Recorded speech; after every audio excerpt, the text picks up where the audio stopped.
तो आज है अपना लेक्चर नंबर 10।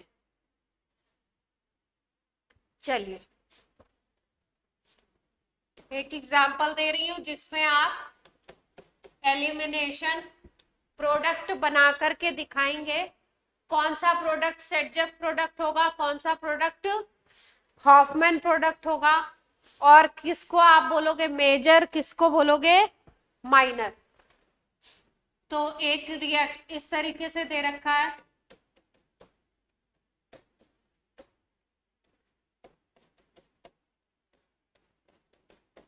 ये रिएक्टेंट है आपका, इस पे C2H5 डाल देते हैं। इससे आपको बनाना है प्रोडक्ट एलिमिनेशन के थ्रू। NaOH ले लिया, अल्कोहल ले लिया, अल्कोहलिक NaOH, हीट कर दिया। चलिए प्रोडक्ट बनाइए, मेजर माइनर प्रोडक्ट बना के दिखाइए मुझे जरा।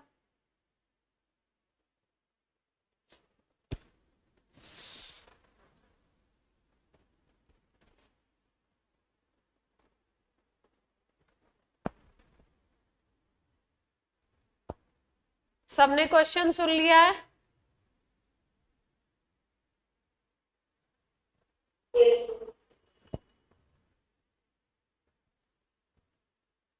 बस प्रोडक्ट बना दीजिए फटाफट से।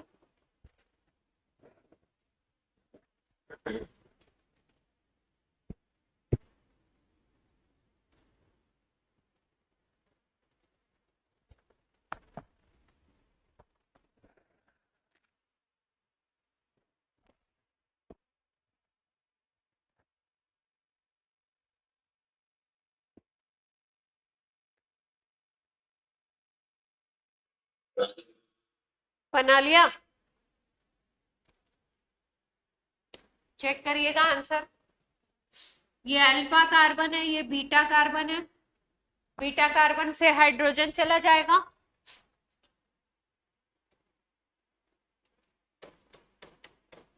यहाँ पे डबल बॉन्ड आ जाएगा, ये ऐसे का ऐसे ही रहेगा।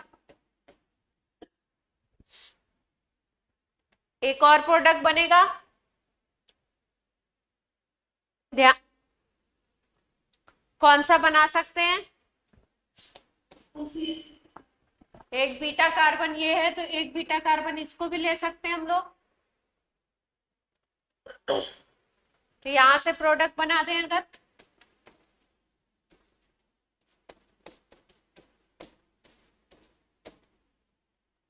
तो दूसरी जगह पे डबल बॉन्ड आ जाएगा। यहाँ पे तो सिंगल बॉन्ड होगा, यहाँ पे क्या आ जाएगा? Double bond. सही है। अकॉर्डिंग टू सेटजेफ रूल कौन सा मेजर होगा? ऐसी एल्कीन जो ज्यादा सब्स्टिट्यूटेड हो, और ऐसी एल्कीन जिसके ऊपर अल्फा हाइड्रोजन ज्यादा हो, वही तो मेजर होती है। तो इसमें बताइए जरा, कौन सी एल्कीन के पास कितने अल्फा हाइड्रोजन है? पहली वाली जो है, यहाँ पे अगर हम अल्फा हाइड्रोजन देखें तो इसके पास 3 इधर 6, और यहाँ पे CH2 आएगा, तो कितने हो गए अल्फा हाइड्रोजन?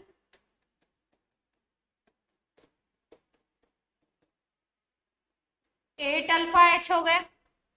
दूसरे केस में अगर देखो तो ये एल्कीन बन रही है, ये एल्कीन बन रही है, तो इधर तो कोई ग्रुप है नहीं राइट हैंड साइड में, लेफ्ट हैंड साइड में ये वाला बनेगा, तो यहाँ पे केवल हाइड्रोजन है, तो एक ही अल्फा H हुआ। तो जिसमें अल्फा हाइड्रोजन ज्यादा होंगे वो ज्यादा स्टेबल होगी, और उसी को हम क्या बोलेंगे? सेटजेफ प्रोडक्ट।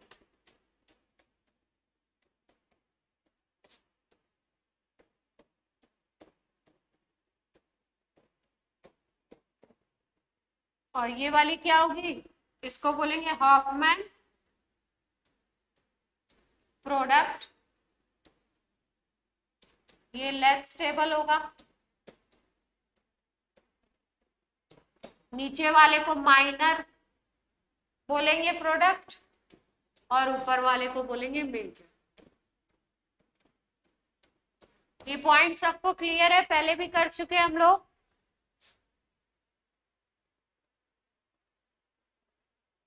यस। क्लियर हो गई बात ये सारी? यस।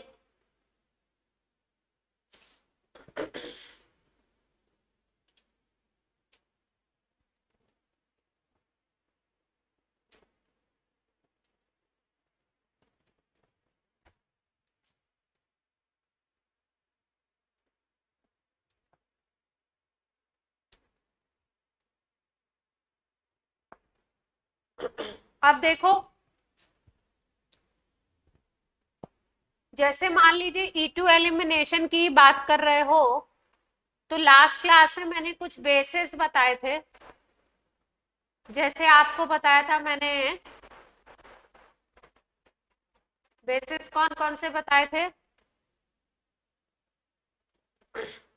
एल्कोहलिक के OH बताया था, टी ब्यूटॉक्साइड बताया था, इंटी ब्यूटाइल अल्कोहल NaNH2 बताया था। ये जो बेसिस हैं ये क्या है? स्ट्रॉन्ग बेसिस हैं। अगर ये रिएक्शन में है तो आपका E2 एलिमिनेशन होगा, और E2 एलिमिनेशन में सेडजेक प्रोडक्ट जो होगा वो क्या होगा? वो मेजर प्रोडक्ट बनेगा। सेडजेक प्रोडक्ट आपका मेजर होगा। लेकिन अगर आप के पास कंडीशन है E2 एलिमिनेशन की, मतलब स्ट्रॉन्ग बेस लगा हुआ है और आपका हाई टेम्परेचर है, मतलब हीट कर रहे हैं, तो E2 एलिमिनेशन में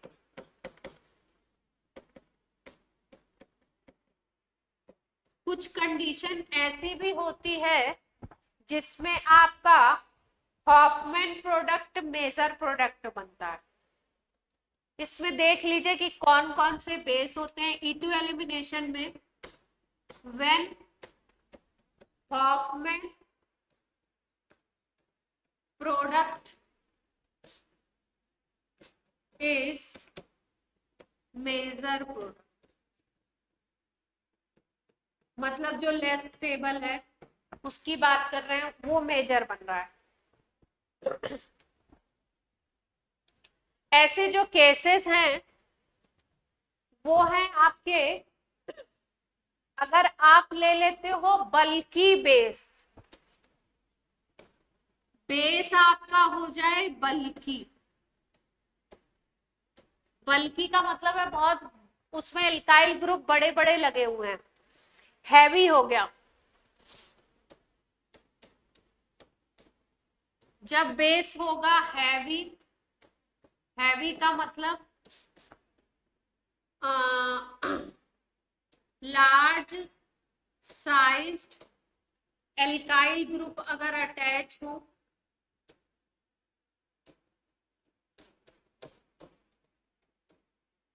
तो उस समय E2 एलिमिनेशन में जो हॉफमैन प्रोडक्ट होता है वही मेजर बन जाता है।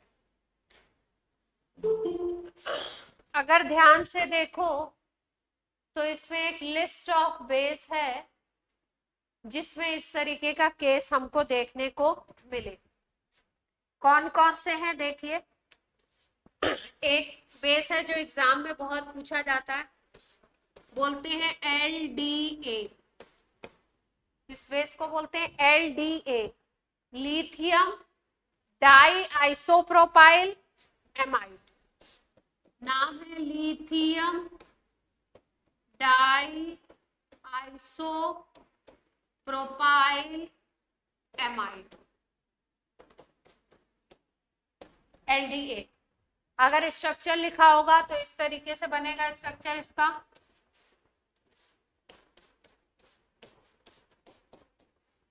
Li पे प्लस चार्ज होगा,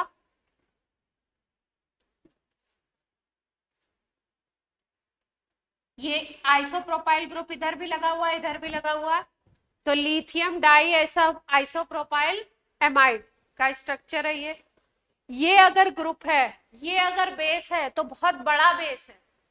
अच्छा ध्यान से देखो, जो E2 एलिमिनेशन की मैकेनिज्म थी, मैकेनिज्म पे ध्यान देते कि ऐसा हुआ क्यों होगा।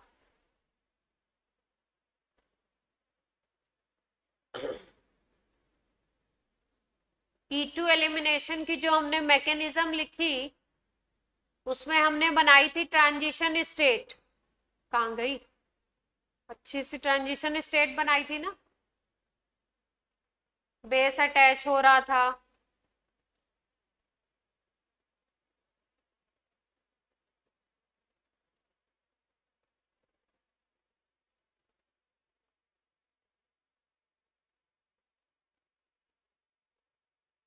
ये ट्रांजिशन स्टेट बनी थी, देख पा रहे हैं? ये टीएस में क्या हो रहा है, यहाँ पे बेस आकर के अटैच हो रहा है, और बेस अटैच होने के बाद इस हाइड्रोजन को लेकर के गायब हो रहा है ना। अब मान लीजिए कि बेस को जहां पे अटैच होना है, अब लास्ट वाले केस पे आते हैं। अभी जो अपन ने एग्जाम्पल करा था उसमें हमने मेजर और माइनर देखा था, तो उस पे आ जाते हैं। इस वाले में अभी हमने देखा था कि यहाँ पे एक बार बेस यहाँ पे आकर के अटैच हुआ इस CH3 पे, तो एल्कीन बनी, इसके हाइड्रोजन को लेकर के गया। और एक बार हमने बोला कि एल्कीन बनेगी जब इस हाइड्रोजन को लेकर के गया इधर वाले, जब इधर वाले को लेकर के यहाँ के हाइड्रोजन को लेके गया था तो यहाँ डबल बॉन्ड आया था, और इस पे अल्फा हाइड्रोजन 8 थे, और इसको हमने बोला सेटजेफ प्रोडक्ट, और इसी को हमने बोला मेजर प्रोडक्ट। नॉर्मल रूल तो यही है, ठीक है। लेकिन जब बेस आता है वही हाइड्रोजन को लेकर के एलिमिनेट करता है, तो बेस अगर बहुत बड़े साइज का है तो बेस को अटैक करने के लिए वो साइट चाहिए जहां पे थोड़ी सी क्राउडिंग कम हो। तो अगर आप देखो ध्यान से, इस कंपाउंड में अगर बड़ा सा बेस आता है इधर पे, इस जगह पे, तो इसको केवल यहाँ पे एक मिथाइल ग्रुप मिल रहा है, इसके हाइड्रोजन को लेकर के इसको निकलना है। लेकिन अगर बड़ा सा बेस इस पोजीशन पे आएगा, बल्कि बेस, तो इधर एक मिथाइल अटैच है और इधर की तरफ एक C2H5 अटैच है, तो इस पोजीशन से हाइड्रोजन को एब्स्ट्रैक्ट करना बल्कि बेस के लिए टफ हो जाएगा। अगर एल्कोहलिक KOH है, छोटा बेस, तब तो कोई दिक्कत नहीं है। लेकिन अगर बड़े बड़े बेस हैं, जैसे कि टी ब्यूटाऑक्साइड आ गया, LDA आ गया, तो LDA का स्ट्रक्चर अपने आप में बड़ा है। ये देखिए, यहाँ पे आइसोप्रोपाइल ग्रुप लगा है, यहाँ आइसोप्रोपाइल ग्रुप है, यहाँ पे N है, यहाँ पे Li है, तो ये अपने आप में एक बड़ा सा बेस है। तो जब बड़ा बेस होता है तो ये ऐसी साइट को ढूंढता है हाइड्रोजन को खींचने के लिए जिस जगह पे आपका क्राउडिंग कम हो, स्टीयरिक हिंड्रेंस उसको कम फेस करना पड़े। तो बल्कि बेस के केस में मेजर प्रोडक्ट ये वाला ना बनके मेजर प्रोडक्ट ये वाला बनेगा। हॉफमैन जो प्रोडक्ट है वो बन जाएगा आपका मेजर प्रोडक्ट। मतलब क्या है कि अगर सेम ये रिएक्टेंट दिया हुआ है आपको और बेस छोटा लगाया गया है, तो आप नॉर्मल रूल से सेटजेफ रूल के अकॉर्डिंग सेटजेफ प्रोडक्ट को मेजर प्रोडक्ट बोलोगे। लेकिन अगर यहीं पे बड़ा बेस लगा दें, इसी कंपाउंड में सेम कंपाउंड में अगर हमने लगा दिया बड़ा बेस, जैसे कि LDA लगा दिया, तो ये LDA एक बल्की बेस है, स्ट्रॉन्ग भी है और बल्की भी है, तो इसकी प्रेजेंस में होगा तो E2 एलिमिनेशन, लेकिन अब की बार ये वाला जो प्रोडक्ट है वो बन जाएगा आपका माइनर ये वाला जो प्रोडक्ट है जिसको पिछली बार आपने बनाया था मेजर प्रोडक्ट, वो अब बन जाएगा माइनर प्रोडक्ट, और जिसको आपने बनाया था माइनर वो बन जाएगा मेजर प्रोडक्ट। तो ये बीच वाले को हमने मेजर बनाया था, तो अब की बार ये क्या बन जाएगा, माइनर। ये था सेट जेफ के अकॉर्डिंग हमने निकाला था, तो ये माइनर बन गया। और दूसरा वाला जो प्रोडक्ट हमने बनाया था वो कौन सा था, यहाँ पे डबल बॉन्ड, तो ये प्रोडक्ट जो होगा ये क्या बनेगा,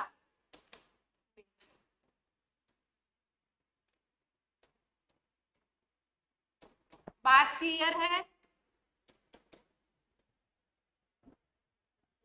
Yes. ठीक है, इसके नीचे रीजन लिख लीजिए, रीजन लिख लीजिए एक लाइन में, ताकि जब दोबारा रिवाइज करें तो याद रहे। In case of bulky base,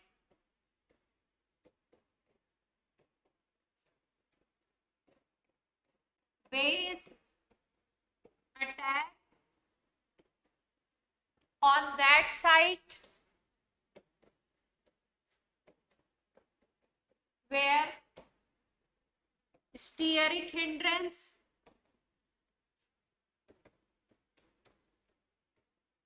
is less.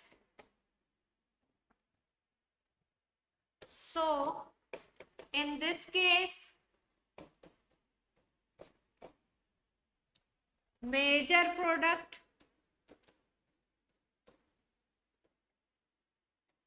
will be Hoffman product. Now major product will be Hoffman alkene. Clear है बात?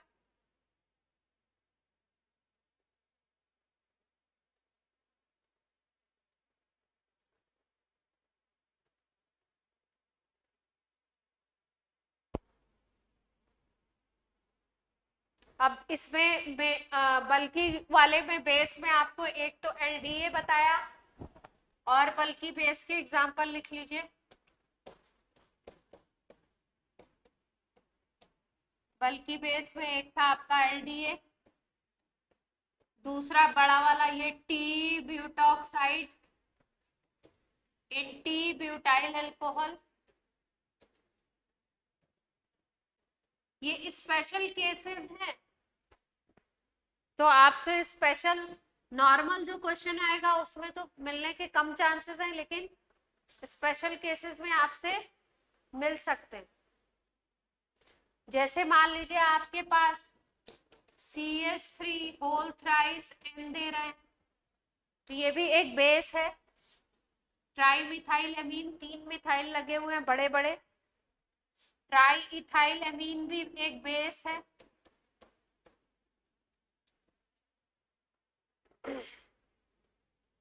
अगर डाई आइसोप्रोपाइल एमीन ले लें, तो डाई आइसोप्रोपाइल एमीन कुछ इस तरीके का होता है।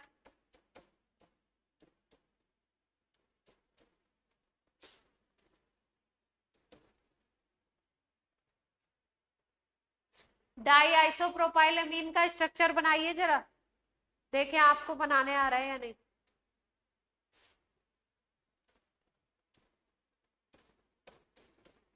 डाई आइसोप्रोपाइल एमीन का स्ट्रक्चर बनाएं। ये भी एक बल्कि बेस है।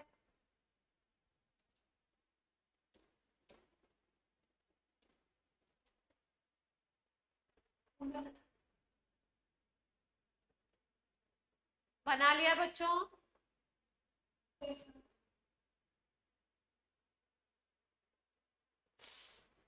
डाई आइसोप्रोपाइल एमीन का स्ट्रक्चर क्या बनेगा, 2 आइसोप्रोपाइल बना दीजिए, 2 डिग्री एमीन बन जाएगा। 2 आइसोप्रोपाइल ग्रुप इधर लगा दीजिए, ये आइसोप्रोपाइल ग्रुप है। क्लियर है बच्चों सबको? ये बेसिकली H से अटैच नहीं होगा। यहाँ पे अगर हम देखें तो ऐसे अटैचमेंट दिखाएंगे, H है, N से अटैच है दोनों ग्रुप। तो ये कौन से बेस हो गए आपके, बल्कि बेस।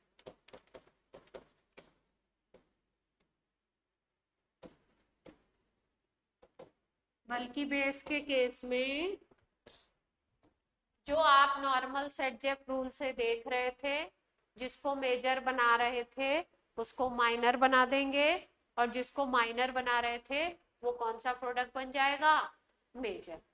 क्योंकि अटैक करने के लिए बेस के लिए जगह नहीं मिल रही है।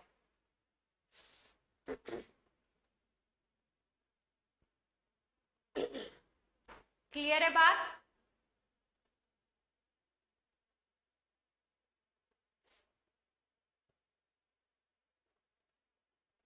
बोलें बच्चों?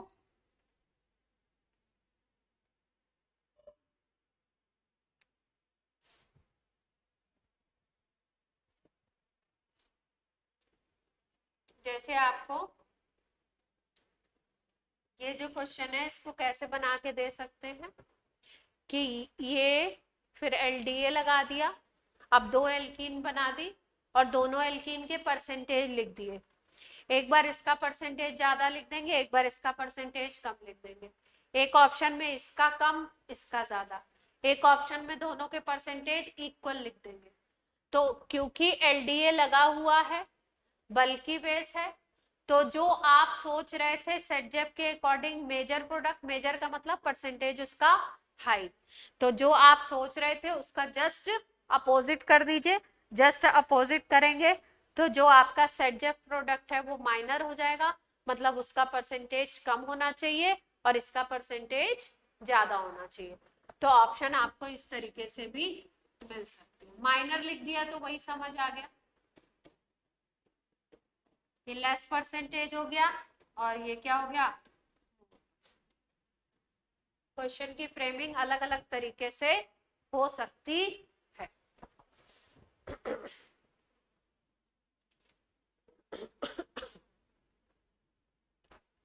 चलिए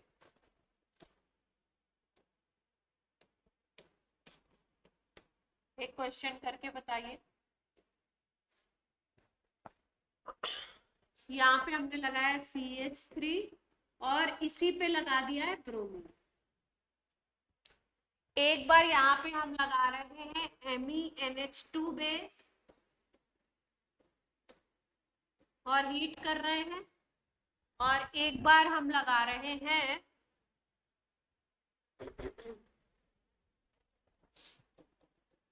ट्राई इथाइल एमीन।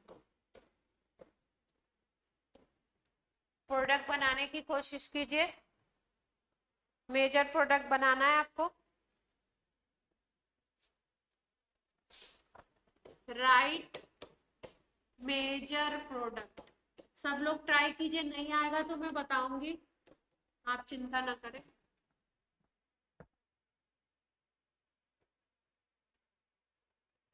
सब लोग ट्राई करें।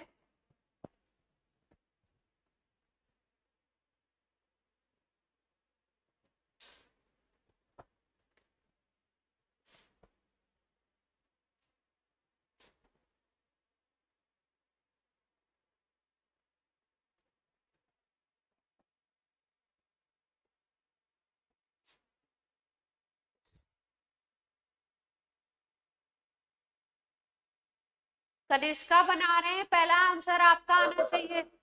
कनिष्का, मैम कर रही है। हाँ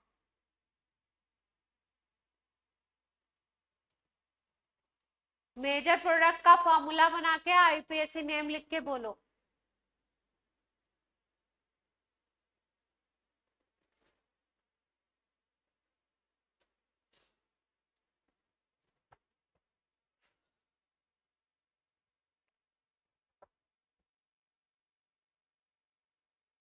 बन गया बच्चे?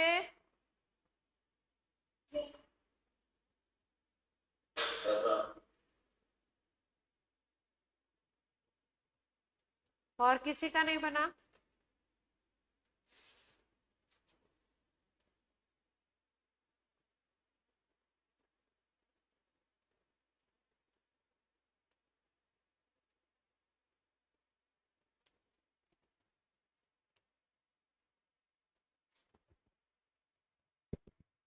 आईपीएससी नेम लिख करके रखिए सब लोग।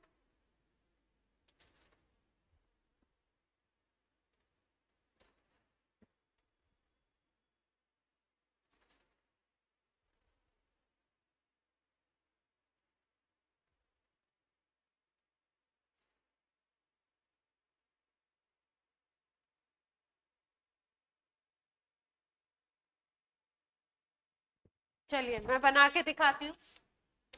दोनों केस अलग अलग हो गए। ये मिथाइल एमीन है तो एक ही मिथाइल लगा हुआ है तो छोटा बेस हो गया, और दूसरा वाला इथाइल तीन तीन लगे हुए हैं, बड़े बड़े तीन ग्रुप लगा दिए तो ये बल्कि बेस हो गया।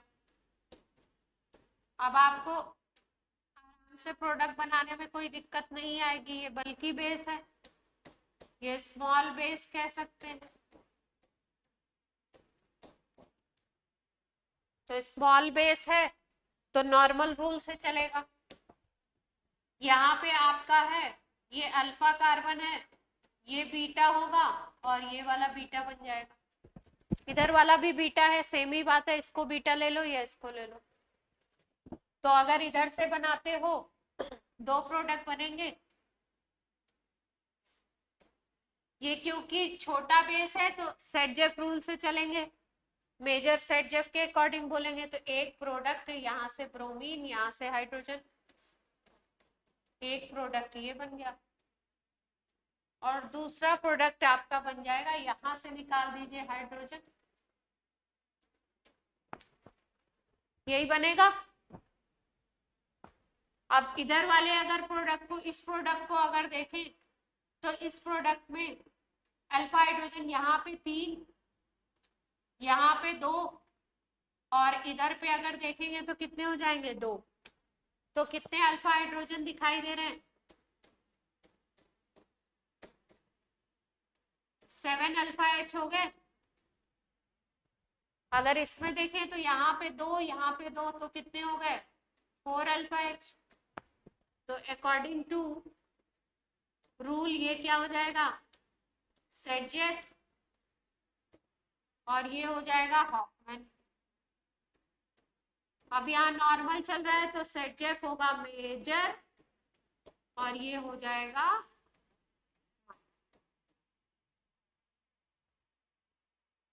अब दूसरे वाले में भी प्रोडक्ट तो यही बनेगा सेम टू सेम, लेकिन सेट-जेफ प्रोडक्ट बन जाएगा माइनर।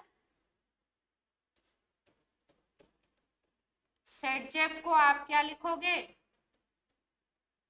माइनर लिख दोगे, और दूसरा वाला प्रोडक्ट क्या बन गया? हॉफमैन वाला। अब की बार हॉफमैन हो जाएगा। क्लियर है बात? Yes. यही आंसर आया था सबका। Yes. पक्का कर लेंगे अब सब लोग E2 के क्वेश्चन। Yes, ma'am. हाँ बोलिए। उनके हॉफमैन प्रोडक्ट का आईपीएससी नेम हॉफमैन प्रोडक्ट का आईपीएससी नेम कैसे करेंगे? देखो ये ऊपर जो ग्रुप लगा हुआ है वो तो आपका मिथाइलिन ग्रुप हो गया, है ना। और इसको आपको वैसे करना पड़ेगा, इसको वो मान लो, एथीन मान के कर लो ऐसे। ये है आपका, इसके ऊपर ये रिंग लगी हुई है, ये अटैच है, तो ये जो रिंग हो गई ये आपका 2 कार्बन का हो गया एथीन, और एथीन के ऊपर ये रिंग लग गई। एथीन के ऊपर रिंग नहीं है एग्जैक्टली, इसके पे तो नहीं लगी है, इसी से रिंग बन रही है। तो इसको आप लिख सकते हो CH2 ग्रुप को मिथाइलिन ग्रुप बोलते हैं।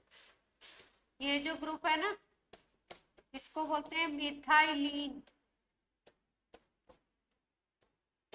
तो आप इसको लिख सकते हो साइक्लोहेक्सेन मिथाइलिन, ऐसे लिखेंगे 1 मिथाइलिन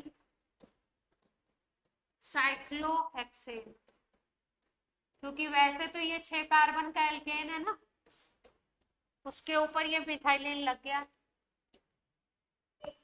ठीक है, ये अलग बात है, इस रिएक्शन की बात नहीं है।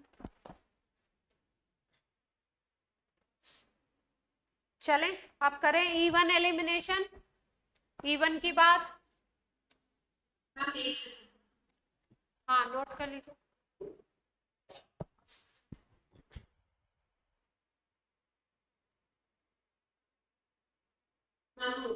हो गया। ये आवाज किसकी है?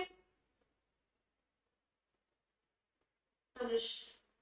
अच्छा,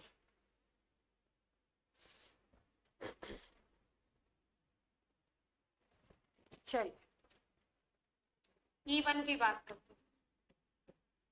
E1 elimination.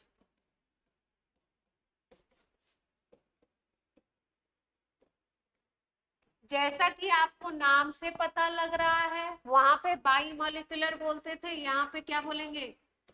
Uni molecular elimination reaction.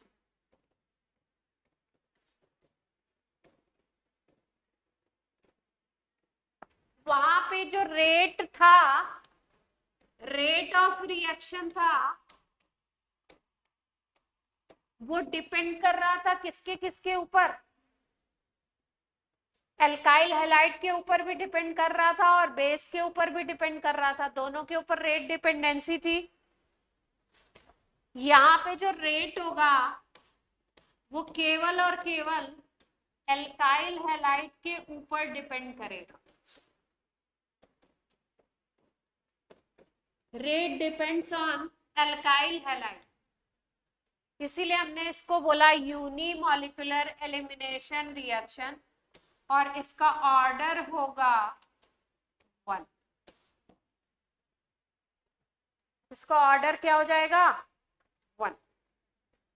वहां पे E2 एलिमिनेशन की जब हम बात कर रहे थे तो सिंगल स्टेप मैकेनिज्म था, सिंगल स्टेप प्रोसेस था। यहाँ पे ये जो प्रोसेस है ये 2 स्टेप प्रोसेस है, 2 स्टेप प्रोसेस। पॉइंट्स नोट करते जाइए इवन एलिमिनेशन की। 2 स्टेप मैकेनिज्म है, फर्स्ट ऑर्डर है, रेट डिपेंड करेगा केवल एल्काइल हैलाइड की कॉन्सेंट्रेशन पे।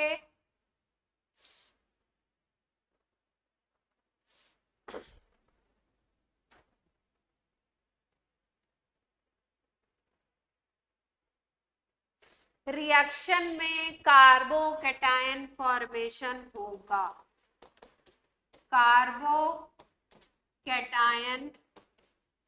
फॉर्मेशन। और ये जो कार्बोकैटायन फॉर्मेशन का स्टेप होगा वही स्टेप होगा RDS, रेट डिटरमाइनिंग स्टेप, यानी कि वही होगा आपका स्लोएस्ट स्टेप।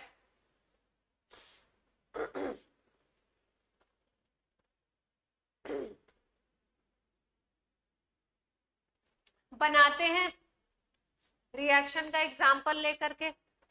नोट हो गए ये सारे पॉइंट? यस।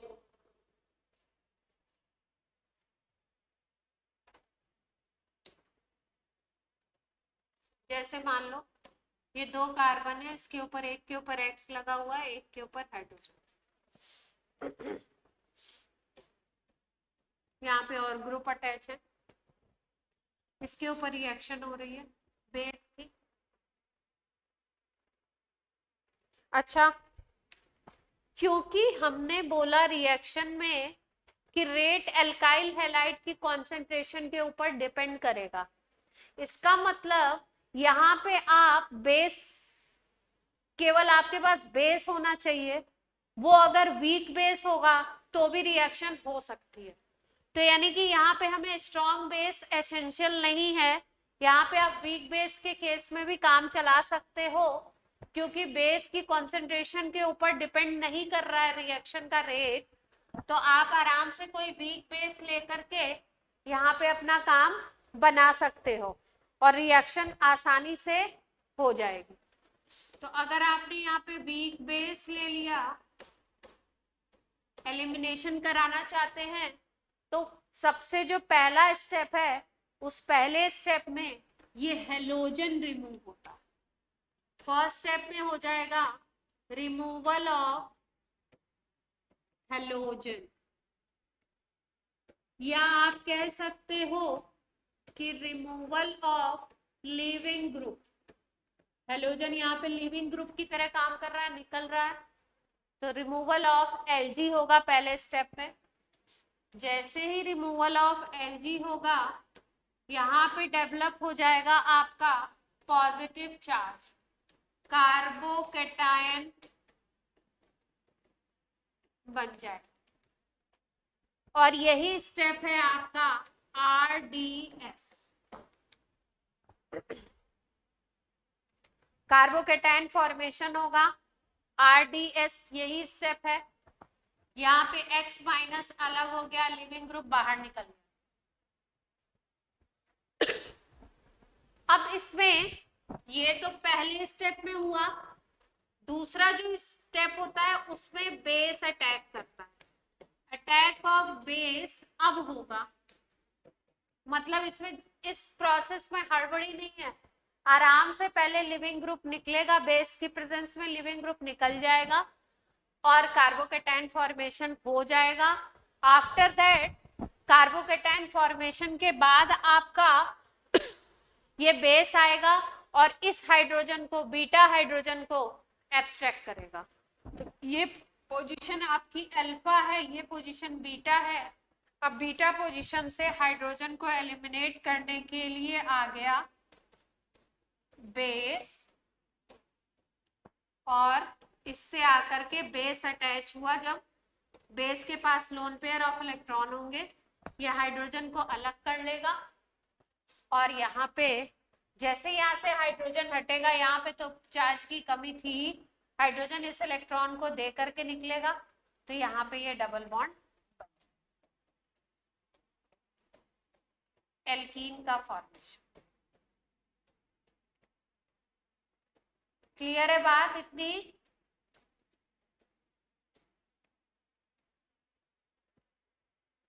बोलिए, हाँ बोलिए। मैम आपने चाहते एक्स हाँ, वहां पे कार्बन पे क्या हुआ?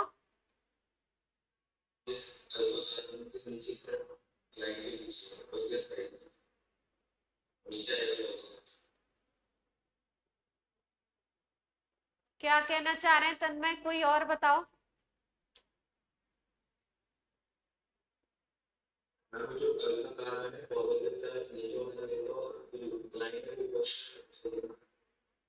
अरे उससे फर्क नहीं पड़ता, उससे फर्क नहीं पड़ता, ये तो 3D वाली बातें है ना। ठीक है, आपको नीचे दिखाना है तो नीचे दिखा दो, कोई दिक्कत वाली बात नहीं। ठीक है, यहाँ पे बेस हाइड्रोजन के साथ अटैच होके BH बना लिया, और प्रोडक्ट में आपकी क्या बन गई? एल्कीन। बोलिए।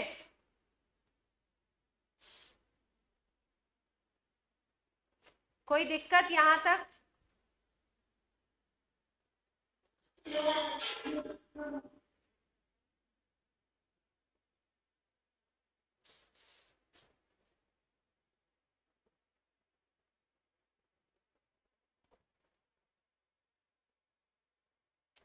अच्छा देखिए, इस रिएक्शन में अगर आप बात करो तो एक E1 में जो हमने बात करी, E1 एलिमिनेशन की, बेस तो ले लिया, लेकिन बेस जो हमने लिया है वो तो सेकेंड स्टेप में यूज में आ रहा है। तो ये जो फर्स्ट स्टेप का रिएक्शन है ये कैसे होगा? मतलब ये जो बॉन्ड है, इस बॉन्ड की ब्रेकिंग कैसे होगी? ठीक है, तो इसके लिए यहाँ पे हमको एक पोलर प्रोटिक सॉल्वेंट भी लेना पड़ेगा। पोलर प्रोटिक सॉल्वेंट का क्या मतलब है? कि ऐसा सॉल्वेंट जिसमें पोलैरिटी भी हो और जो हाइड्रोजन भी रखता हो, ऐसा सॉल्वेंट क्या करेगा? जैसे मान लो यहाँ पे हमने वाटर ले लिया सपोज, तो वाटर क्या करेगा? इस CX बॉन्ड को पहले ब्रेक करेगा, और ब्रेक करने के बाद, क्योंकि वाटर का आपको पता है डाइलेक्ट्रिक कांस्टेंट बहुत ज्यादा होता है, तो डाइलेक्ट्रिक कांस्टेंट ज्यादा होने की वजह से वो क्या करता है, आयनिक कंपाउंड को ब्रेक करने की टेंडेंसी रखता है। तो यहाँ पे वाटर मॉलिक्यूल आ जाएगा और X माइनस को सॉल्वेट भी कर लेगा और सॉल्वेट करके अलग रखेगा। जब अलग रखेगा तो कार्बोकेटायन स्टेबल रहेगा और कार्बोकेटायन स्टेबल होगा तो अब अगले स्टेप में बेस आकर के उस पर आसानी से अटैक करेगा और एल्कीन बनेगा। क्लियरिटी है इस बात की? ठीक है, तो ये प्रोसेस मतलब प्रोडक्ट तो बनना है वही, रूल भी वही चलना है, सेटजेफ वाला ही रूल चलेगा, लेकिन वहां पे एक ही स्टेप में प्रोसेस हो जा रहा था, टीएस बन रही थी, और यहाँ पे आपका 2 स्टेप में प्रोसेस हो रहा है। बेस की जो रिक्वायरमेंट है वो वीक बेस से भी कंप्लीट हो जाएगी, क्योंकि बेस की कॉन्सेंट्रेशन के ऊपर रेट डिपेंड नहीं कर रहा है। First step is rate determining step, यानी कि कार्बोकेटायन का फॉर्मेशन वाला जो स्टेप है वही आपका आरडीएस की तरह काम कर रहा है। पहले स्टेप को होने के लिए पोलर प्रोटिक सॉल्वेंट चाहिए, क्योंकि कार्बोकेटायन तभी बनेगा जब ये CX वाला बॉन्ड ब्रेक होगा। ठीक है,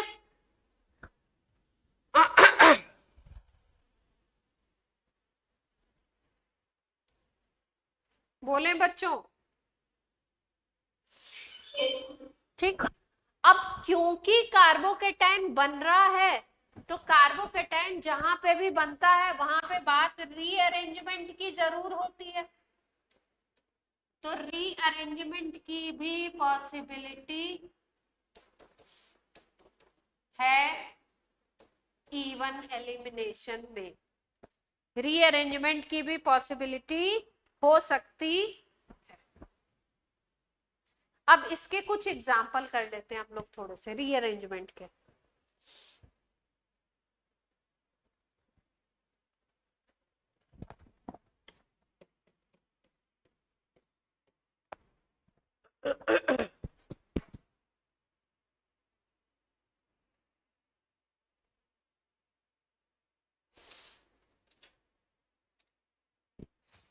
जैसे एक कंपाउंड हमने लिया,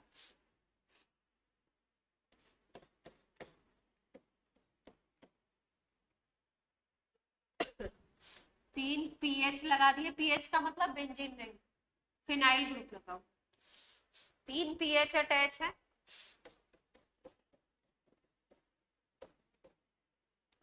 यहाँ पर Cl अटैच है, और हमने ले लिया यहाँ पे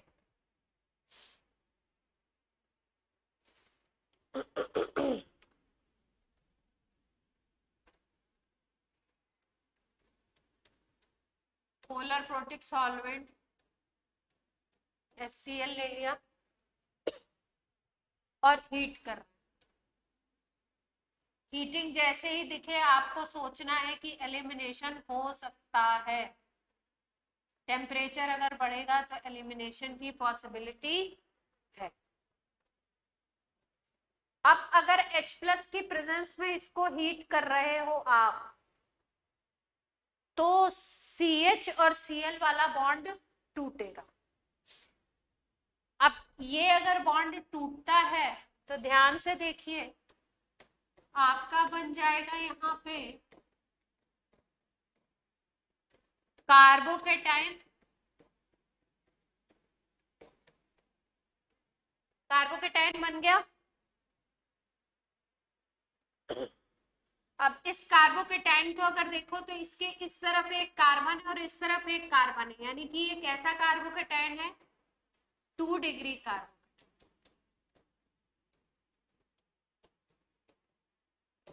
अब 2 डिग्री कार्बोकेटायन में अगर कोई पॉसिबिलिटी हो कि ये 3 डिग्री बन जाए तो स्टेबिलिटी ज्यादा हो जाएगी,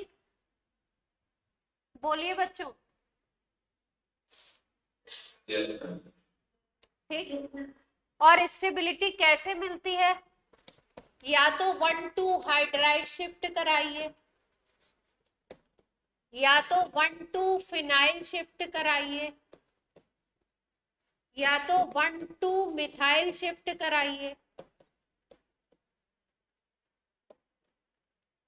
सबसे ज्यादा टेंडेंसी होती है 1 to हाइड्राइड शिफ्ट की, फिर उसके बाद टेंडेंसी होती है 1 to फिनाइल शिफ्ट की। ये ऑर्डर है, फर्स्ट नंबर पे ये चांस होते हैं, सेकंड पे ये, थर्ड पे ये।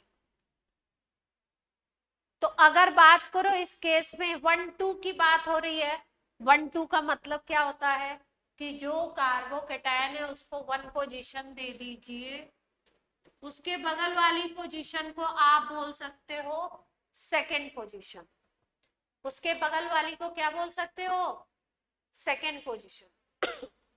ये 1 पोजीशन है और ये वाली पोजीशन हमने मान ली 2। ठीक है, अब आप बोलोगे उस साइड में भी तो 2 मान सकते थे जिधर मिथाइल लगा हुआ है, बोलिए। इसको भी 2 मान सकते थे। ठीक है, तो देखते हैं किस तरफ से हमको क्या फायदा मिलता है। देखिए, अगर आप ये पहली पोजीशन 1 है, इससे हम लोग कराएंगे फिनाइल की शिफ्टिंग, इस पोजीशन से हम कराएंगे फिनाइल की शिफ्टिंग। फिनाइल शिफ्ट का क्या मतलब होता है कि ये अपने दोनों इलेक्ट्रॉन को लेता हुआ कहाँ चला जाएगा, इस पे चला जाएगा। जब इस पे जाएगा तो देखिए सिचुएशन क्या बनेगी, इस कार्बन को नुकसान होगा तो इस पे पॉजिटिव चार्ज, यहाँ पे पीएच, यहाँ पे पीएच, इस जगह पे जब ये पीएच चला गया तो ये पीएच इधर आ गया, ये CH3 इधर है, ये CH है। देख पा रहे हैं? अब इस कार्बोकेटाइन को अगर देखो तो ये कैसा कार्बोकेटाइन बन गया, 3 डिग्री। बोलो बच्चों, एग्री करते हो?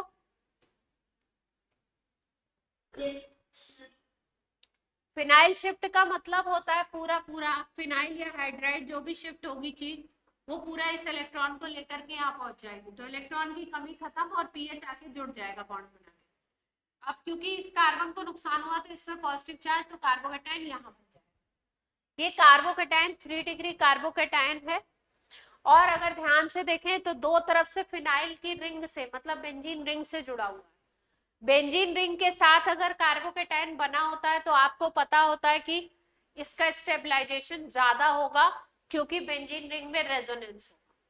ठीक, अगर आप सोचते कि इधर वाली सेकेंड पोजीशन से हाइड्राइड शिफ्ट कराएं, हम H- शिफ्ट कराएं, तो अगर इधर H- इधर से इधर लाते आप तो इसका तो चार्ज खत्म हो जाता है, लेकिन पॉजिटिव चार्ज कोने में आ जाता है, और जब कॉर्नर पे पॉजिटिव चार्ज आएगा तो 1 डिग्री कार्बोकेटाइन बनेगा।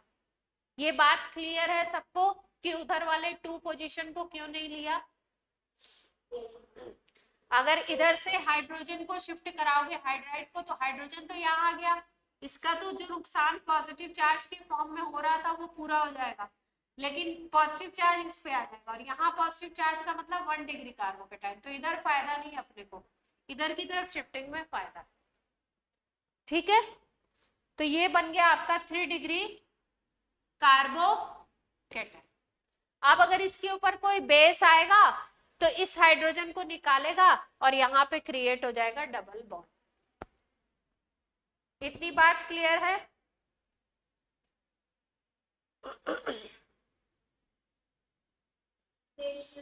अगर कोई बेस आ जाता है इसके ऊपर अटैक करने, कोई बेस आ गया, ठीक है, कोई बेस आ गया तो बेस क्या करेगा, बेस इस वाले हाइड्रोजन को निकाल लेगा और कंपाउंड अपना क्या बन जाएगा, एल्कीन अपना बन जाएगा।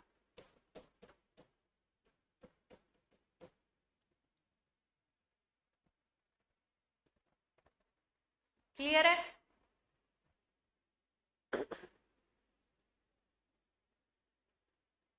नोट कर लीजिए फटाफट से। ये शिफ्टिंग वाला यहाँ से हटा देते, इसमें दिक्कत करेगा।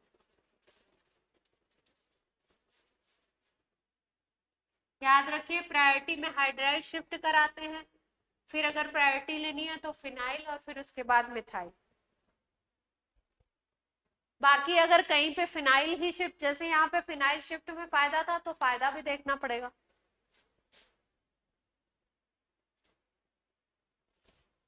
नोट कर लीजिए, फिर आगे बात करें।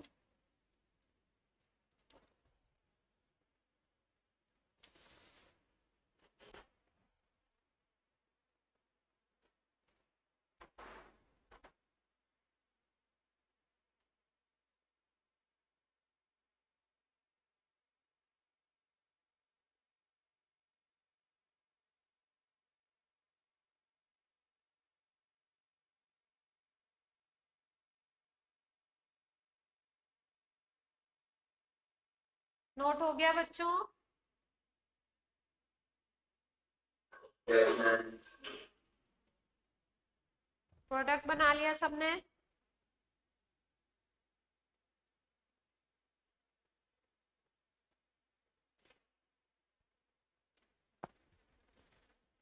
तो ये बात किसकी थी, कौन सी मैकेनिज्म की थी? E1 की बात हो।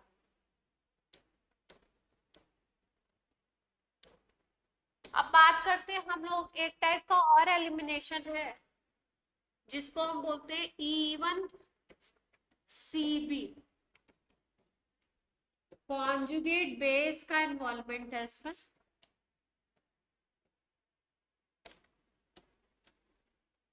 कॉन्जुगेट बेस की बात होगी, एलिमिनेशन होगा, रिएक्शन।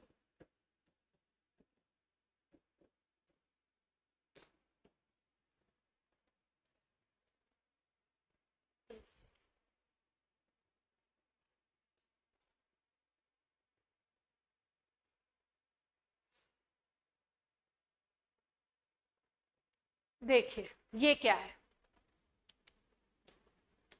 एनसीईआरटी में गिवन नहीं है ये E1 CB नाम, है ना? लेकिन आपका इसमें क्वेश्चंस जेईई मेंस में, एडवांस में, दोनों में आए हुए हैं, तो इसलिए अपने को E1 CB पढ़ना तो है। यूनिमोलिकुलर कॉन्जुगेट बेस, E1 लिखा है तो मतलब यूनिमोलिकुलर होगी और ऑर्डर ऑफ रिएक्शन 1 होगा। ठीक है, देखिए होगा क्या इस मैकेनिज्म में। अगर हम बात करें तो स्टेप 1 जो है, स्टेप 1 में हमारा E2 में एक ही स्टेप में बेस आकर के अटैच हुआ और उसी स्टेप में आपका एलिमिनेशन भी हो गया, हेलोजन भी उसी स्टेप में निकल गया और एक टीएस बनी और प्रोडक्ट बन गया। दूसरा वाला जो हमने E1 बोला, E1 में 2 स्टेप का प्रोसेस हुआ। सबसे पहले आपका हेलोजन निकला, कार्बोकेटाइन बना, फिर बेस आया, बेस ने अटैक किया, हाइड्रोजन को रिमूव किया और एल्कीन का फॉर्मेशन। ठीक, यहाँ पे एक नई चीज आएगी, उसमें कार्बोकेटाइन था, यहाँ पे बनेगा कार्बो एनायन। नई चीज है कि फॉर्मेशन होगा कार्बो एनायन का। कैसे होगा? सबसे पहले स्टेप में removal of hydrogen, removal of hydrogen H+, जिसको हम प्रोटॉन भी कह सकते हैं, बाई अ बेस। बेस के थ्रू पहले हाइड्रोजन निकाला जाएगा एंड कार्बेनायन फॉर्मेशन। पहले ही स्टेप में बेस आएगा, अटैक करेगा, हाइड्रोजन को रिमूव करेगा और कार्बेनायन बन जाएगा। अगर हम लोग स्ट्रक्चर बनाएं तो स्ट्रक्चर बनाने में आप देख सकते हैं, मान लीजिए ये C है, इस पे हाइड्रोजन अटैच है, यहाँ पे इस पे X अटैच है, हेलोजन, यहाँ पे आया एक बेस और बेस ने पहले ही स्टेप में H प्लस पे अटैक कर दिया और H प्लस को निकाल लिया, रिमूव कर दिया। BH पहले ही स्टेप में बन गया। अब जब BH पहले ही स्टेप में बन जाएगा तो इस स्टेप में होगा क्या,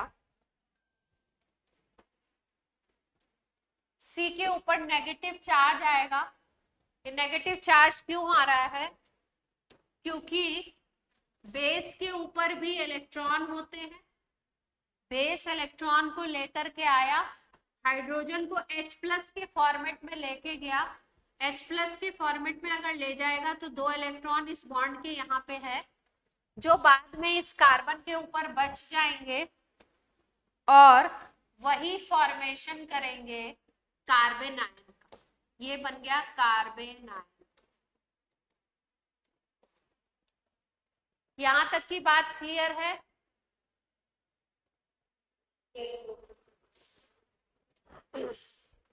कार्बन आयन फॉर्मेशन हो गया। ये जो है स्टेप, ये है स्लो स्टेप। स्टेप कैसा है ये? स्लो। और ये जो कार्बन आयन बनता है इसका अमाउंट बहुत लेस होता है। ये जो स्पीसीज आपकी बनी है कार्बन आयन, इसका अमाउंट काफी कम।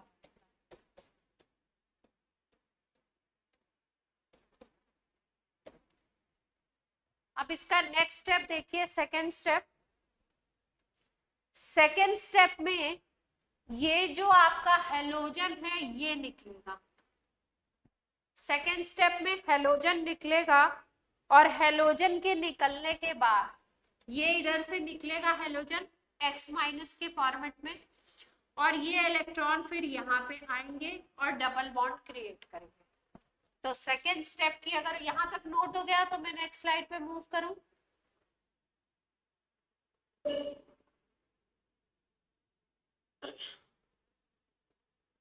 सेकेंड स्टेप की अगर बात करो तो यहाँ पे कार्बन आयन था,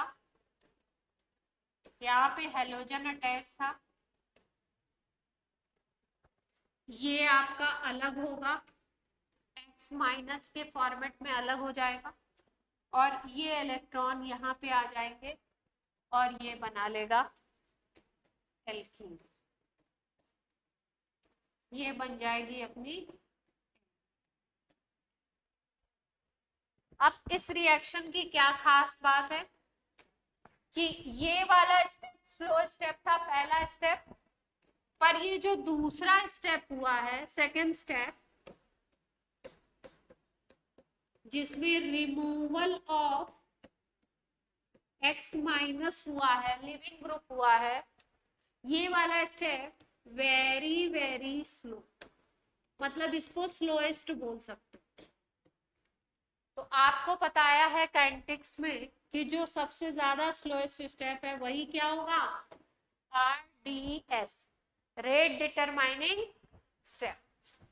तो आपसे पूछ सकते हैं कि E1CB में rate determining step carbon ion formation है या एल्कीन फॉर्मेशन वाला है, रिमूवल ऑफ लिविंग ग्रुप है, तो आप क्या बताएंगे?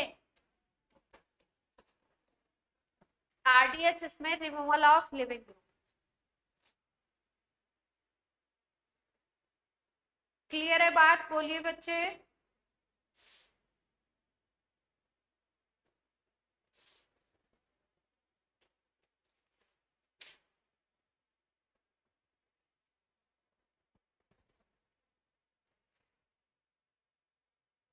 बोलो बच्चों।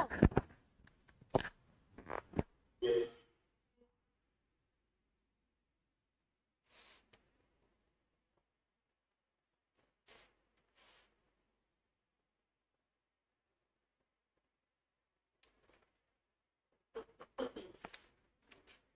इसका मतलब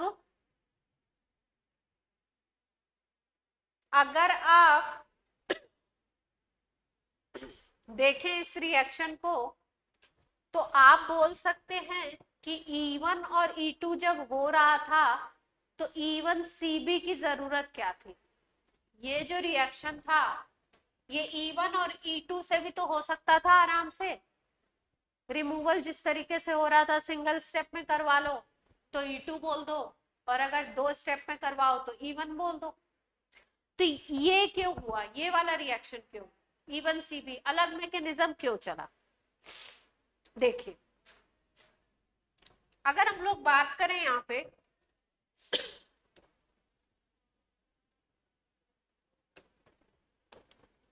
तो ये होता किस किस कंडीशन में है? Condition of E1 CB। देखिए, जैसे मान लीजिए ये अपना है compound,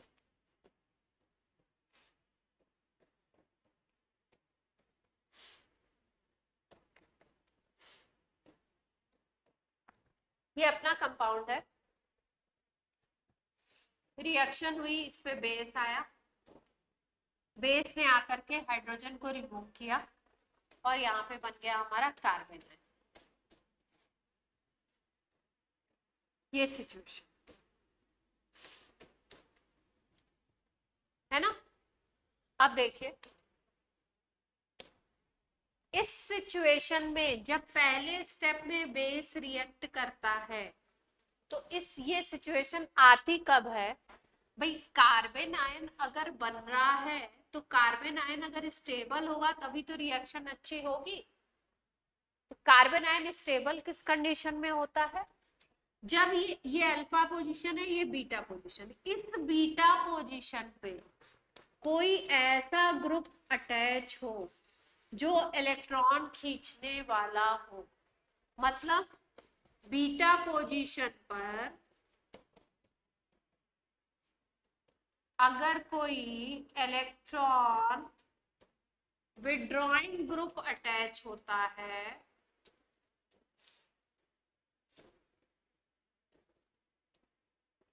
then that group stabilizes carbon ion, stabilizes carbon ion. कैसे स्टेबलाइज करेगा भाई? आपको रेजोनेंस की कंडीशन में कार्बोकेटाइन कार्बन आयन जब पढ़ाया है तो ये बताया आपको कि अगर किसी स्ट्रक्चर में किसी इंटरमीडिएट में आपका चार्ज डिस्पर्स हो रहा हो, चार्ज फैल रहा हो, अगर चार्ज एक ही जगह बैठा हुआ है, रुका हुआ है, आप एक ही पोजीशन पे चार्ज बढ़ाते जा रहे हो तो स्टेबिलिटी डाउन होती है, लेकिन अगर चार्ज डिस्पर्स हो रहा हो तो स्टेबिलिटी बढ़ती है। यहाँ पे क्या सिचुएशन है कि इस कार्बन पे जिस पे कार्बन आयन बना हुआ है, मान लीजिए उस पे CHO लगा हुआ है, CHO ग्रुप होता है EWG, मतलब ये इलेक्ट्रॉन को खींचेगा। अगर ये इलेक्ट्रॉन को खींचेगा तो ये जो माइनस चार्ज है वो क्या होगा? CHO की तरफ आएगा, और CHO की तरफ अगर चार्ज आ रहा है मतलब ये माइनस चार्ज डिस्पर्स हो रहा है। अगर डिस्पर्स हो रहा है तो ये रिएक्शन इसको कार्बन आयन को स्टेबलाइज करेगा, और अगर स्टेबलाइज करेगा तो ये रिएक्शन ज्यादा अच्छे तरीके से होगी। तो इसका मतलब क्या है कि इलेक्ट्रॉन विड्रॉइंग ग्रुप क्या करेगा? Stabilize the carbon ion by dispersing negative charge.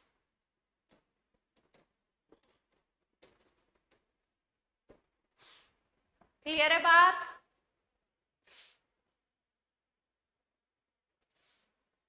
Yes, sir.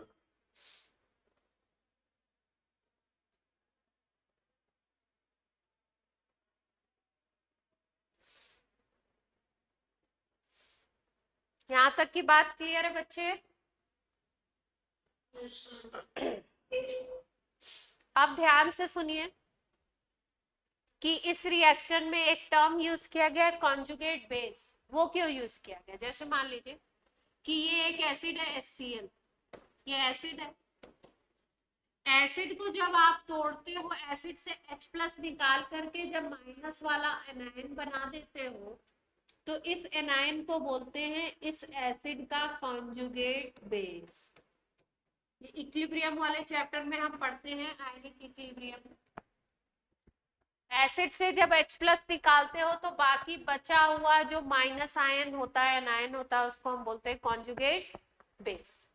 यहाँ पे क्या बन रहा है, ध्यान से देखिए, ये आपका, इसको एसिड मान लीजिए, इस पूरी स्पीसीज को क्या मान लीजिए, अगर एसिड मान लो, तो इसमें से H प्लस निकल रहा है, ये H प्लस निकल रहा है, तभी तो कार्बन आयन बन रहा है। तो इस कार्बन आयन को आप कॉन्जुगेट बेस कह सकते हो। बोलो भैया, बच्चा पार्टी। पहले स्टेप में H प्लस निकला, माइनस चार्ज वाली स्पीसीज बनी। पहली स्पीसीज को अगर एसिड मान लो, तो ये जो दूसरी स्पीसीज जो बन रही है, बीच में इंटरमीडिएट फॉर्मेशन हो रहा है, कार्बन आयन जिसको हम बोल रहे हैं, उसको कॉन्जुगेट बेस बोल सकते हैं। तो इसीलिए इस रिएक्शन को क्या बोलते हैं, E1CB रिएक्शन। और अगर आप बात करो तो यहाँ पे आरडीएस मैंने बताया, इस स्टेप से एल्कीन का फॉर्मेशन, X माइनस का निकलना और एल्कीन का फॉर्मेशन, ये वाला स्टेप है आपका आरडीएस। इसका मतलब आरडीएस में किसका इन्वॉल्वमेंट है, कॉन्जुगेट बेस का। कॉन्जुगेट बेस का इन्वॉल्वमेंट है आरडीएस। ठीक है, तो आप ये कह सकते हैं, लास्ट में कंक्लूड कर सकते हैं कि rate is directly proportional to conjugate base concentration.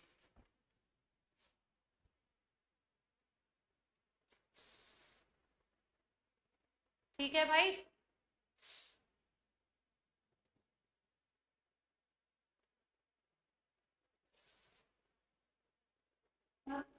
हाँ हम समझ नहीं आया कि कॉन्जुगेट बेस देखो, देखो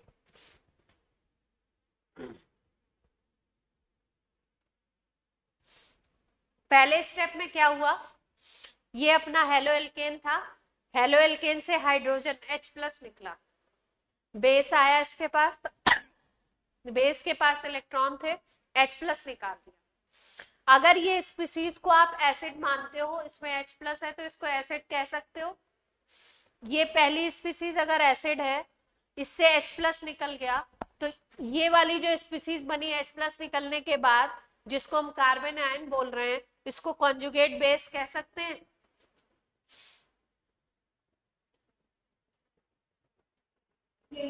ठीक, इसीलिए नाम क्या दिया गया है, कॉन्जुगेट बेस, क्योंकि बन रहा है बीच में, तो इसलिए नाम दिया गया E1CB।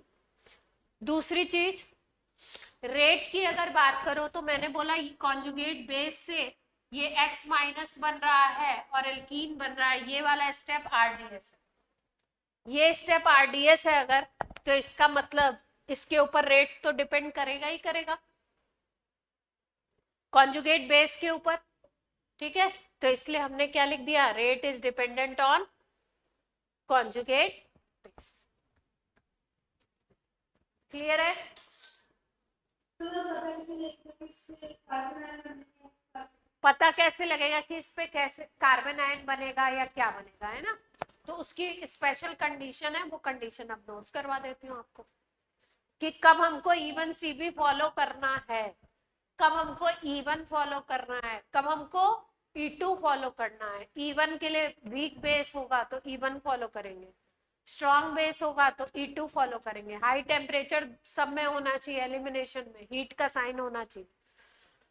E1CB कब होगी, उसकी condition, condition for E1CB। E1CB के बारे में आप कब सोचेंगे,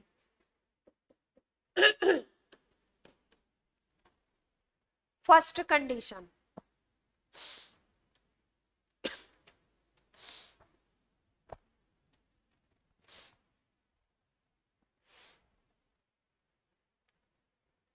अच्छा, इन्होंने यहाँ पे देखिए कॉन्जुगेट बेस जो बनता है वो बेस और इस सबस्ट्रेट से बना हुआ है।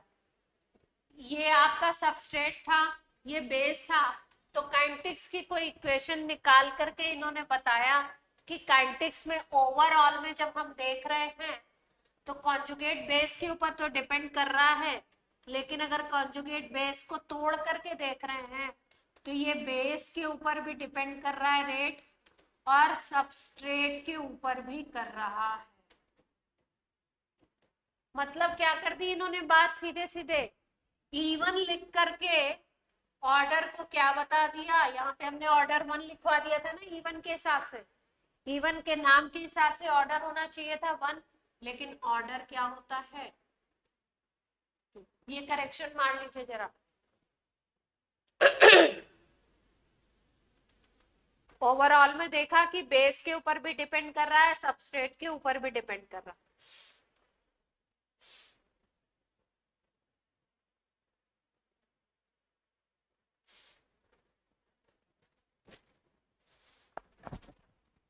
तो हम वेरिएशन होने वाले थे, हाँ, हम फिर उसको ये वाले थे। E2 अब इवन, अगर इवन एलिमिनेशन बेसिकली जो इवन इनको नाम देना था ना, वो इवन उस बेसिस पे दिया गया है कि स्टेप्स ज्यादा है ना, 2 स्टेप प्रोसेस है, उस बेसिस पे इवन यहाँ पे अगर हम देखें तो जस्टिफाइड इसी तरीके से है। जब ऑर्डर 2 हो रहा है तो वैसे क्या बोलना चाहिए था, E2 बोलना चाहिए था। तो ये बात थोड़ी सी इससे कॉन्ट्राडिक्टरी है, जो नाम दे दिया उसके अकॉर्डिंग ये नहीं चल रहा है ना।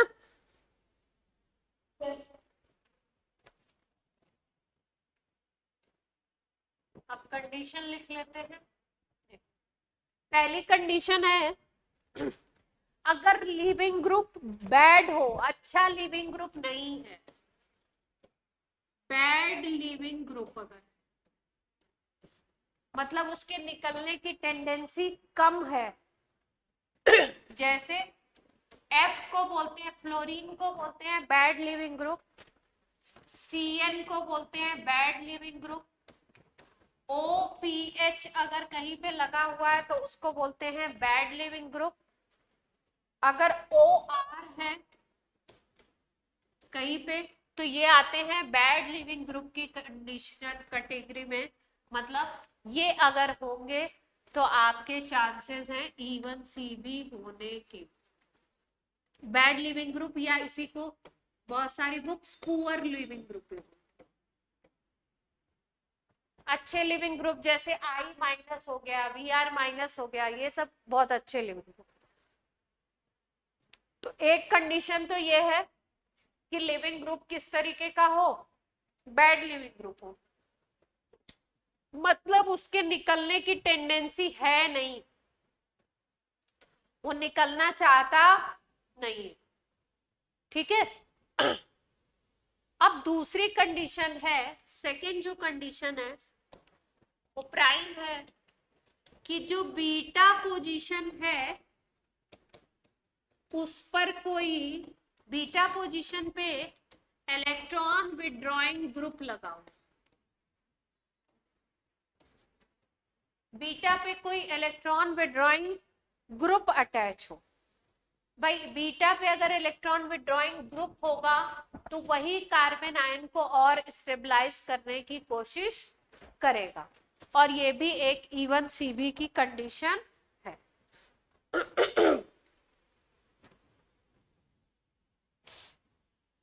कौन कौन से हो सकते हैं, जैसे CHO तो बता ही दिया था अभी, NO2 ले सकते हो, बीटा पे C डबल बॉन्ड O आ जाए, CN आ जाए, COOR आ जाए, ये इलेक्ट्रॉन विड्रॉइंग है।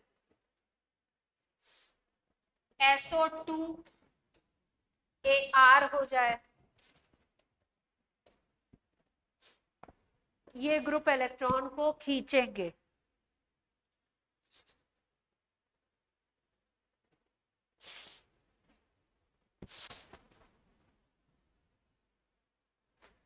क्लियर है बात, बच्चे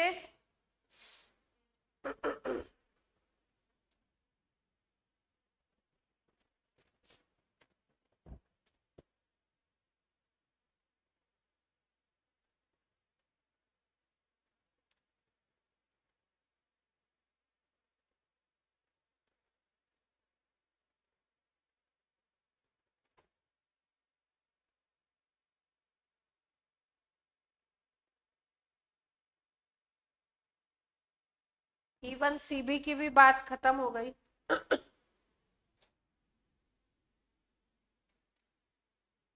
अब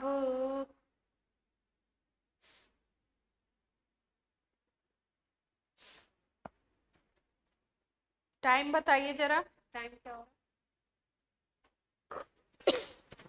चलिए आज की क्लास आपकी कर देते हैं ऑफ। ठीक है बच्चों, अब नेक्स्ट टर्न पे करेंगे आगे की बात। Thank you.